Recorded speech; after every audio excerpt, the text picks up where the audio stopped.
Hi, welcome. My name is Hillery Nye, and I'm moderating this panel this afternoon. And I'm just delighted to be able to introduce, I think, some of the very best minds in the investment community. Not only are they respected and thought leaders, but they are also folks who are innovators in and of themselves. So we don't have a whole lot of time to chat about each of their individual backgrounds, but as we talk about the future of innovation and the trends in investments, I thought it would be at least useful to talk a little bit about their firms and the nature of the investments that they make, and learn a little bit more about what your focus is when you are investing in startups. So why don't we start with you, Bill? Okay, great. Well, hello, everyone. I'm Bill McAleer with Voyager, and I started our firm back about 20 years ago. We focus on early stage investing, first venture round, and what we call Cascadia, so Washington, Oregon, and Western Canada. And we focus on B2B tech companies in kind of three basic sectors. So one used to be called analytics, now AI, machine learning. So that's obviously a hot sector, but we've been doing that for a number of years. The second is what we describe as vertical software, SaaS software. And then the third is what we describe as internet infrastructure, including any kind of enabling software, including digital media. So that's kind of what we look at. And then once we invest in a company, we really spend a lot of time with them on their market strategy, on their leadership development, how they scale their team, and then also getting them introduced to companies, corporations that all can be partners. So that's what we do. Hi, good morning. I'm Winblad, the founding partner of Winblad Venture Partners. We started 30 years ago last week. Wow. And we were the first venture capital firm focused exclusively on software. We build tool companies, basically, security, DevOps, infrastructure. We've started 160 software companies. We funded the A rounds. Our typical company has 2 to 10 people, so we're truly the venture part of venture capital. We've started a number of companies you probably know: Wind River, Embedded Operating Systems, Hyperion, Business Intelligence, Omniture, Web Analytics, MuleSoft, Integration. So we are the nerdy software company. We're not very fun to talk to at cocktail parties because nobody knows any of our companies until they become big. But we really do build the tools that drive your businesses. And I'm Joel Yarman from Pipeline Capital. Again, seed and early stage consumer and enterprise technology venture capital. There's opportunity everywhere. I've made money in video game streaming. That was Twitch. I've made money in self-driving automobiles. That was Cruise. I did Bitcoin at $4 and SpaceX at $92. So happy to be here. All right, and by way of background, I am a technology and intellectual property lawyer, so I know absolutely nothing about investment. So I'm the perfect person to be asking these questions. I'm curious, so how many new investments do you think your firm does per year? Can I go first? Well, we do 5 to 6 typically, so we go pretty deep on the companies we're involved in, and we'll do about 20 in each fund. We just announced a new fund yesterday, $100 million fund. Most of our funds are about that size. And so that's about the right scale for us in terms of our investing pace. Yeah, our pace is about the same. Last year we did 7 new companies. It's really gated by the number of board seats we can handle. We sort of restrain our partners to have 7 or less board seats because we really are working with these companies very early on, not just in their formation, but helping them stay funded, which is one of the biggest challenges with A rounds. We don't do traditional seed investing where you would do a lot more deals.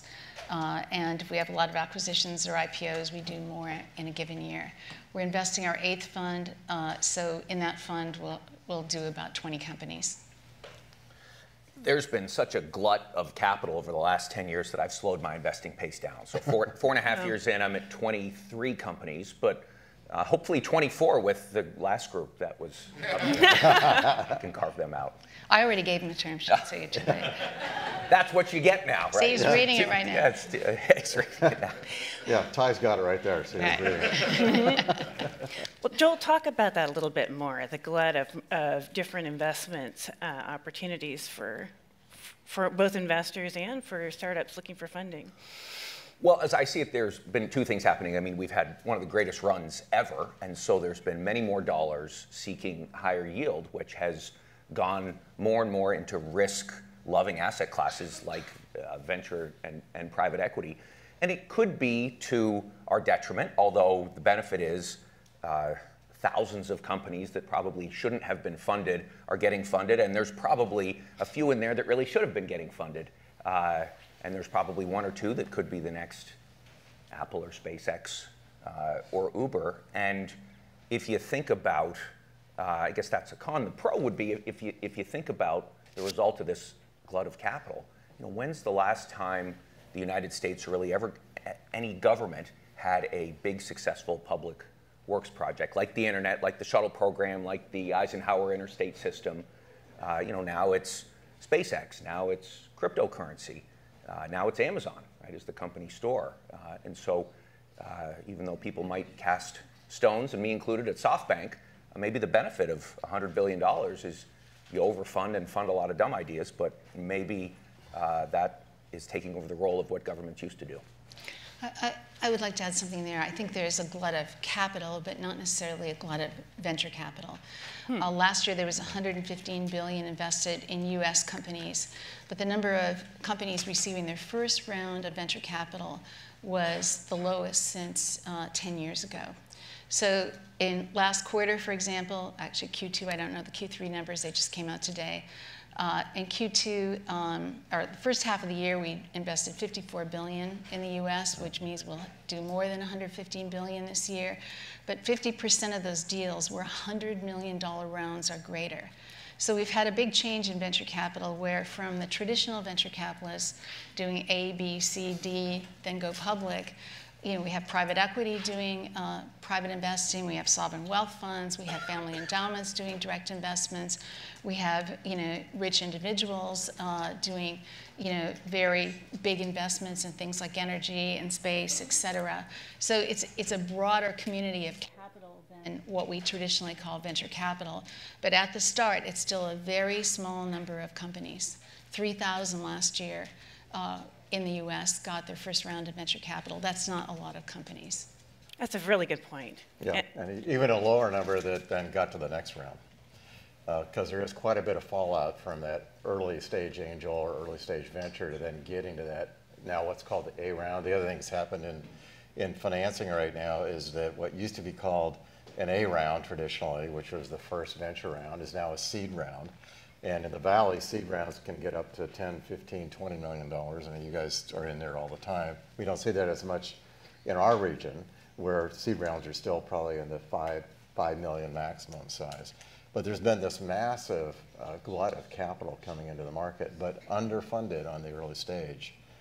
And I actually think over a period of time with this whole unicorn phenomena, that we're going to see something not too dissimilar to 2001, where if there's any kind of economic downturn, the unicorn bubble is going to blow up. And we're starting to see some cracks in terms of what's happening there. I know WeWork was really not a great fundamental company, in my opinion.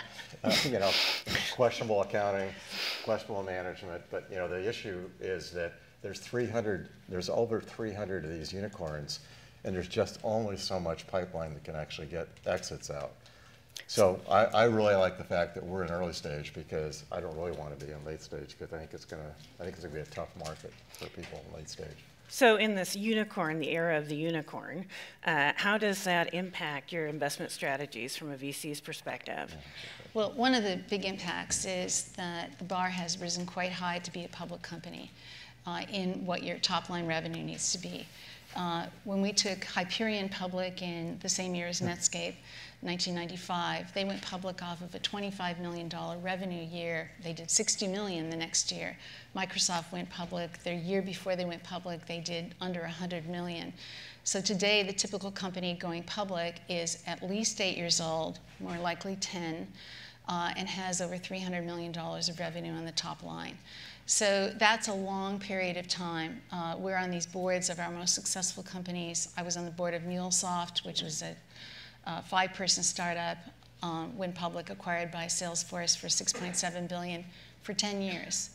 you watch the children of the founders grow up. So it's a big challenge to sustain the intellectual capital for a long period of time. We do then depend upon these private public rounds that happen to give some liquidity to the employees so they're not just holding shares for over a decade. So that is how the model has changed. Now that model is not perfect, and certainly if dollars stop at the top, it's unclear whether the bar will lower for getting to be a public company. So it's a long haul to be public. It's very competitive for the intellectual capital, which is what you're really fighting for over that time period, especially if you're a high growth company, because not only do you have to have $300 million on your top line, you have to have over 40% year-over-year growth. So that means you're hiring a lot of people. So we're competing with companies like JPMC that has 33,000 programmers and hires 1,000 new graduates a year out of engineering schools. What are your observations, Joel? I think going public is stupid today. I don't think we need to do it. And I think the only reason that it will continue is because Congress will mandate it for non-accredited investors. I mean, you've seen tons of technology companies go public and the stock is either flat or down. Private is the new public because there's enough capital there. And as soon as mutual funds figure out how to do private rounds, that permanent capital shifts over and the public markets are done. Managing to a quarter is a big mistake, especially when you're a startup, and having to compete with companies that are able to tap public market money are forcing private companies to do the exact same thing before they can get out. And the other thing that I think we probably forget is that there's a lot of other places to go public in this world. The Australian Stock Exchange has been nipping at my company's heels for many years. And yeah, I mean, it is kind of penny stocks and garbage, but I would posit, no less garbage than some of the stuff that we have today. How would that impact an exit? I mean, because normally you think of an IPO as a traditional exit strategy. Well, I've only been doing this business for 13 years, so I'm the younger one at the table, but I've never had a company go public. They've always been acquired for cash and stock, or both, and I've been fine with that. I mean, when you do early stage venture, my dad always said you make your money when you buy. And a mentor of mine said there's always got to be a little green left on the banana for the next guy or gal. So I don't need to max value. For me, it's fine. I think what you're also seeing, you're seeing a number of venture exits coming from private equity firms that are buying in at high valuations on companies that we funded early on. And that's a whole new phenomenon. It's almost 20 to 30% of the exits are coming from later stage investors cashing out the earlier investors or the founders, giving liquidity, which in a public scenario would take even longer, because if you had to go public, you've got to sit in a lockup for 6 months. And even at that point, to your point, you're not sure if the stock's going to be up or down. So this current market actually provides some pretty interesting exit opportunities for early stage investors if you play it right. Yeah, but with the private equity firms, it's not like our companies are putting up for sales signs to them. They're coming to these companies. They're knocking. Yeah. Because it's arbitrage. I mean, they are ultimately taking these companies public. Mm-hmm. We were investors in Marketo, which went public, then was acquired by a PE firm, and then was taken private, and then was spun out to Adobe for a very large sum. So there's a lot of, the remodeling model of private equity has changed. They already take prefab homes and dress them up and sell them again. Right. Well, that's one way to put it. And I think the other thing is public companies have a lot of cash, and they can't innovate at a pace that they need to.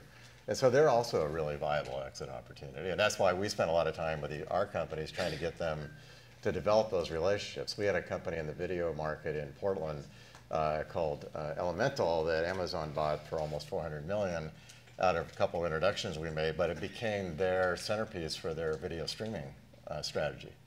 And that wasn't something they were going to be able to develop themselves, so they acquired it. And we're seeing that. But you have to have a more mature company generally for that kind of exit to work well for the investors. Yeah, I mean, Joel is right. Most companies are acquired. They don't go public. Actually, public company, we've had an open public window for some time here now. So it appears that an enormous number of companies are going public, but it's actually a small number. So many companies do desire to be a public company to establish their leadership in the field, to be an aggregator in the field, and so it's not necessarily for all companies. And this ecosystem that was referred to earlier by some panelists is really key for all our companies because they are likely to be acquired then go public. Okay, so moving away from exits, let's talk about selection. How do you select your companies that you invest in? Are you traditionally narrowing it down to a particular sector or a particular geographic region or a particular technology or a particular relationship? What are the things that you look at when you are looking to invest in a startup?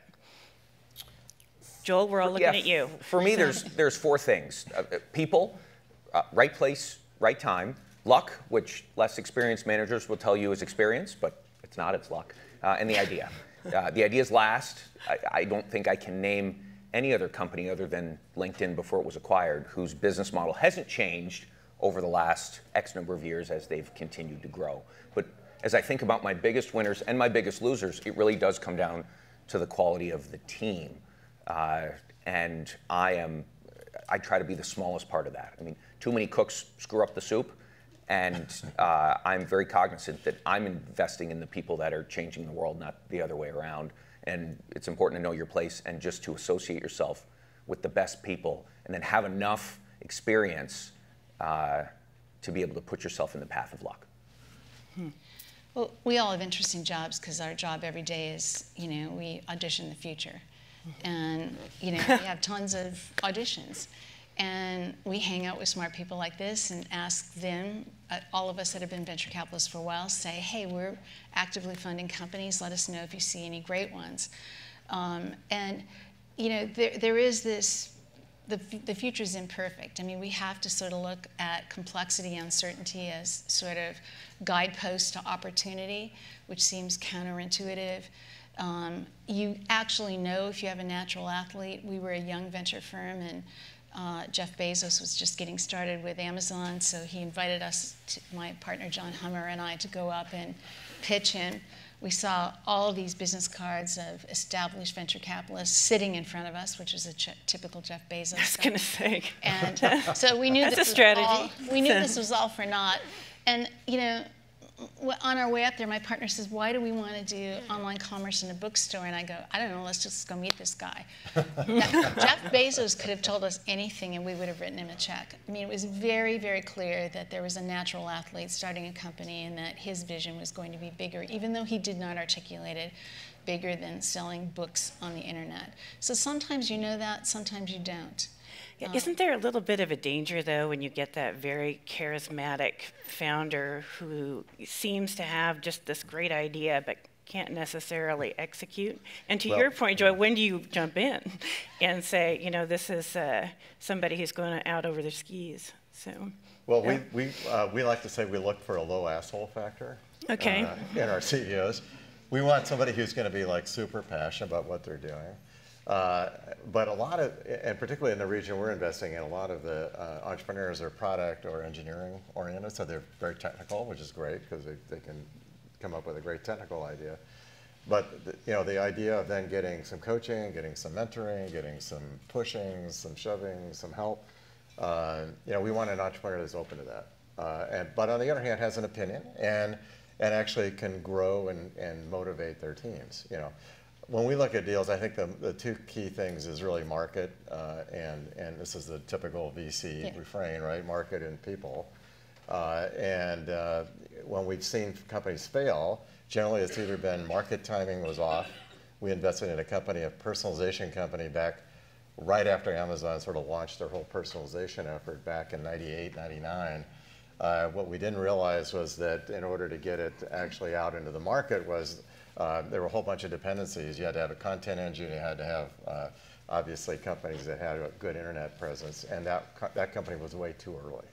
We've had other companies where the CEO couldn't basically manage their way through all the challenges that they had. And the company didn't do well because of that. So I think those are the two things we look at a lot. Yeah, I think the biggest challenge for us, when we go to conferences like this, we hear so many great ideas, and we can't fund products. We have to fund companies. So we get seduced by lots of great product ideas. And then we have to stand back and say, you know, are they telling us any way they can make a company about this? Whose wallet is going to open up and pay for this? You know, how shaky is the stuff that's already out there? We saw a company in the early 90s called NetManage. Zvi Alon came to us and said, I'm selling TCP/IP commercially. And Zvi begged us to invest. And we called up Microsoft and they said, well, we've got 20 people working on this, so we'll never buy from Zvi. We called up IBM, they said, we've got 100 people working on this, we'll never buy from Zvi. We called up Sun Microsystems, they said, we've got 150 people. That should have told us to invest immediately because Zvi had already done it. And they all ended up licensing technology from NetManage. So we call that a sin of omission in our line of work. But it is really, really hard to stand back from market dynamics and to find other patterns in those markets. Like everybody's working on it, but only one person has it. What are the constraints? Because if you overthink it, you end up with the glass half empty. So you have to get that glass half full for a very short period of time, hang on to it, then do due diligence on the people, you know, some on the product, if there is a product hypothesis. You know, look at the business assumptions that you think might work, keep a clear eye on those. But that's the reason why for every 1,000 companies that get their first round of capital, only 400 get the next round. How about you, Jaltine? I kind of reverse those four. So I start here with the idea, the market size, right? Is this disruptive? Is it a business where you know, this is a skate to where the puck is going to be business? And then at the end of the day, is this somebody that I want to work with, right? Do I feel that this person has the charisma or the craziness to beg for forgiveness versus ask? Or the low asshole factor. Permission. Well, yeah, but at the same time, it means that I invest in Elizabeth Holmes as many times as I invest in Zuck, right? Because you just, I mean, there's something compelling about Elizabeth Holmes. There's something compelling about Barry Madoff. Right? Otherwise, they wouldn't have achieved what they achieved. Well, I will send you some deals. I was going to say. They turned out to be bad apples, right? So you're constantly filtering. The other thing is, you never want to be I don't ever want to be the lender of first and last resort. And at the early stage, there are no sharp elbows. So we've done many deals together. And when I was at my prior firm, we were in many deals together. And I can't add all the value that the entrepreneur needs. I don't want to take all the financing risk. And I've made the most money for my limited partners because of my friends in my network who were generous enough to let me into their deals. And I wouldn't be sitting in front of you today were it not for the generosity of other people. And so I always think of, you know, who else can I bring into this? And most of the time, well, this deal isn't for me and here's why, but it might be a fit for my friend, Bob or Jane. What advice would you give to somebody pitching you right now? The main thing I would tell an entrepreneur is think about value in a relationship with a venture fund. I think about value rather than valuation. And the point there is that entrepreneurs can get very enamored with, you know, how can I get the biggest valuation from whatever firm I'm going to go to? And this is going to be a, you know, 5 to 10 year marriage.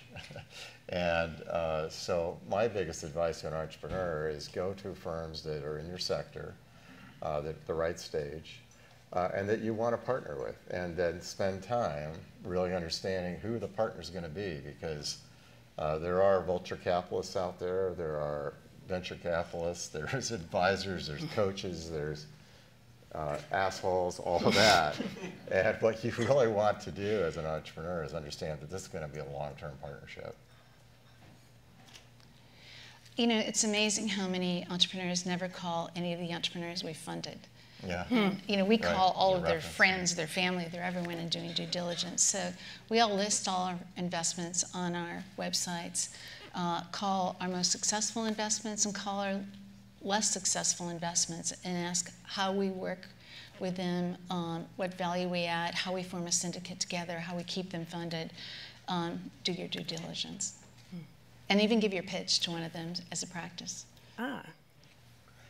Yeah, I'm looking for concentric overlap in founding teams. 1 + 1 = 3 or 4. And you should be filtering for the same with your investors, right? What can you Joel, do for me? And why should I give you the right to invest in my business? I mean, our capital is the most dilutive out there. And this is a partnership, right? This is the next closest thing to a marriage, and I'm not going away. And it's not, hey, here's my money and here's my wire information. Divorce is hard. Yeah, you know, you really want to make sure that you want to work with somebody like me. And I'm not the friendliest person to work with. I mean, I'm very direct, right? I'm not afraid to tell you what I think because my funds are small. I don't get rich off the fees. I only get rich once I've returned capital to my limited partners. I'm in the carry business, and so if my entrepreneurs don't eat, that means I don't eat. And at the end of the day, when I explain that to them, I want them to be absolutely sure that it's going to be the right agreement and partnership for them. So we've only got a few minutes left, and I did want to open this up for any questions. If anybody wants to ask anything. This gentleman over here, I can barely see you. So. Yeah. We can't see. We're blinded by the light. Yeah. It's bright up there. There are now probably 15 to 20 true unicorns in India, maybe. There's some number in China, who knows, but it's probably more than 50. Yeah. How does that affect the decisions you're making now and what you're doing and what might happen here? It doesn't really impact. I think most of us here are earlier stage investors. So I think the main impact is that because, particularly in Silicon Valley, there's so much capital chasing so few deals that valuations have been pushed up to fairly high levels on early stage opportunities. And I think the main thing, and that's because of this glut of capital, and ultimately, you know, the unicorns are being funded by this glut of capital. We just have to stay disciplined on what our expectations are in valuations in this environment. Because if a market turns, we're going to be in a little bit better position because we went in at much lower valuations than the folks that are in at really high valuations. But you may want to add. We do look fairly quickly with these companies in the enterprise software space for a global footprint. We don't just do US penetration and Canada, then Europe. So it does make a difference. We look at it as, again, glass half full, that it's broader partnering opportunities with regions we haven't been in before. Probably easier to partner in India these days than it is in China. But Alibaba's been a big presence in the Valley, for example, and partners to some of our companies. So this ecosystem thing is really important to us. And as a focus fund doing only software, we do get to know those companies as potential partners for us when we fund these new companies.